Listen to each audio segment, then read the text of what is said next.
मनोस्तु शतरूपायां तिस्रः कन्यास्य जज्ञिरे आकुतिर्देवभूतिश्च प्रसूतिरिति विश्रुता। देवहूति का चरित्र सुना। अब बड़ी बेटी आकुति का विवाह रुचि प्रजापति से हुआ, जिनके घर भगवान यज्ञ नारायण प्रकट हुए। बोल यज्ञ भगवान की जय। यज्ञ नारायण का विवाह दक्षिणा देवी से हुआ। यज्ञ की पत्नी दक्षिणा है।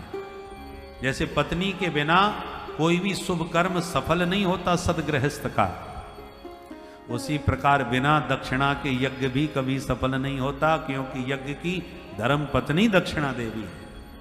बोलो राधे राधे।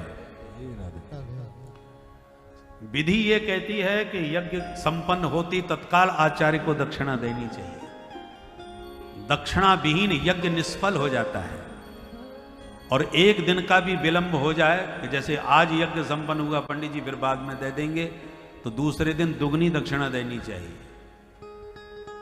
इसका विधान शास्त्र में यही किया गया है।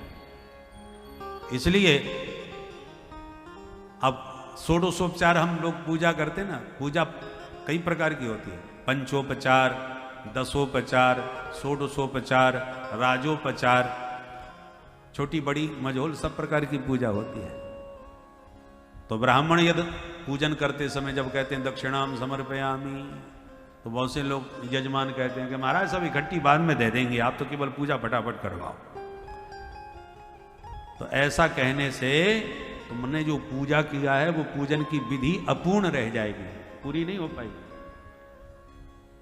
इसलिए जो विधि है, षोडशोपचार आप पूजा कर रहे हैं तो 16 अंग पूरे होने चाहिए। अपूर्ण हो जाएगी तो पूजा आपकी अधूरी रह जाएगी। इसलिए जो विधि हो कर्मकांड की, उसका पूरा पालन करना चाहिए। तो यज्ञ पत्नी दक्षिणा देवी है। तीसरी बेटी जो मनु महाराज की सबसे छोटी हैं, उनका नाम है प्रसूति। उनका विवाह दक्ष प्रजापति के साथ में हुआ, जिनसे 16 बेटियां हुई। उनमें से 13 बेटियां धर्म को ब्याही।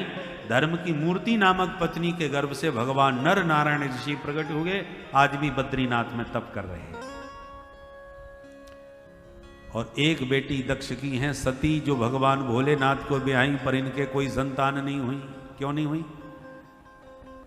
कि दक्ष भोले बाबा से थोड़ा सा स्पृहा करते हैं। ईर्षा इसलिए हो गई क्योंकि दक्ष के स्वागत समारोह में महादेव खड़े नहीं हुए, तो दक्ष को बड़ी जलन हो गई, बहुत सापासापी हुई, नोक झोंक हुई, और वो बात गांठ की तरह दक्ष के हृदय में चुभ गई। रहे मन धागा प्रेम का, मत तोरो चटकाए, टूटे थे फिर ना जुड़े, और जुड़े गांठ पड़ जाए। एक बार खटपट हो गई, तनातनी हो गई, बाद में लोग मिलकर के समझौता भले ही करा दें, पर समझौता होने के बाद भी वो गांठ तो लग ही जाती है कि इसने हमसे ऐसे बोला था। जब याद करेगा तो वो गांठ दिखाई पड़ती है। धागा टूट गया तो जोड़ा तो जा सकता है, पर जोड़ने के बाद भी गांठ तो अलग चमकती है कि यहां से जोड़ा हुआ है, पहले जैसी बात थोड़ी हो जाती है। इसलिए कोशिश करना चाहिए प्रेम का धागा टूटे नहीं, क्योंकि टूटने के बाद जोड़ने पर भी गांठ चमकती है। दक्ष का राजीनामा तो कर दिया, परंतु वो गांठ निकली नहीं। एक बार विशाल यज्ञ दक्ष ने किया गंगा तट पर, सबको बुलाया, पर महादेव को चिट्ठी नहीं दी। सती जी को पता चला तो भोले बाबा के बार बार समझाने पर नहीं मानी, पहुंच गई। मां ने तो बड़े प्यार से गले लगाया, परंतु पिता ने तो देखा तक नहीं। अपना अपमान सती सह गई, परंतु महादेव का भाग जब यज्ञ में नहीं दिखा तो ये असह्य हो गया। पिताजी को खूब खरी खोटी सुनाई, और अंत में दुखी होकर के माता सती ने योगाग्नि में अपना शरीर ही समाप्त कर दिया। महादेव को नारद जी के द्वारा समाचार मिला तो अपनी जटा से वीरभद्र को प्रकट करके भेज दिया। वीरभद्र भूत प्रेतों की विशाल सेना लेके आए, सारा यज्ञ विध्वंस कर दिया। यज्ञाचार्य भृगु जी की दाढ़ी उखाड़ करके हवन में स्वाहा कर दी। पूषा देवता की बत्ती सी तोड़ दी, भग देवता की आंखें फोड़ दी, और अंत में यजमान दक्ष को ही उठा के पटक के मुंडी मरोड़ करके सिर उखाड़ करके हवन कुंड में स्वाहा। खंडित हुए देवता रोते रोते ब्रह्मा जी के पास गए, हे विधाता बड़े बड़े यज्ञ देखे पर ऐसा नहीं देखा आज तक। ब्रह्मा जी ने कहा यज्ञ में भाग तो मेरा भी था पर मैं तो नहीं गया, कि जहां महादेव ना जाएं हाँ वहां हम क्यों जाएं, और जब हम ब्रह्मा विष्णु महेश तीनों नहीं गए तो तुम लोग क्यों चले गए। सब देवताओं ने कान पकड़े, अब खाई सो खाई, आंगे खाएं तो राम दोहाई, दोबारा कभी गलती नहीं करेंगे। बोले चलो महादेव को मनाएं। सब ने आकर के महादेव की स्तुति करी, महादेव तो तुरंत प्रसन्न हो गए और सबने निर्णय दिया कि आज के बाद यज्ञ में जो शेष बचेगा, हे महादेव आज से वो भाग आपका ही माना जाएगा। जो ही राम सोई राम, महादेव राजी हो गए।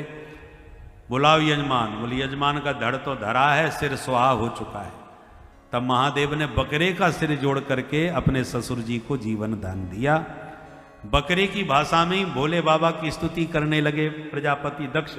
तो महादेव को हंसी आ गई, हमारे ससुर जी की भाषा ही पूरी बदल गई। इसलिए आज भी महादेव की पूजा करके भक्त लोग बम बम बम बम करते हैं बकरे की तरह, कि बम बम बोलते ही महादेव को अपने ससुर जी की याद आ जाती है।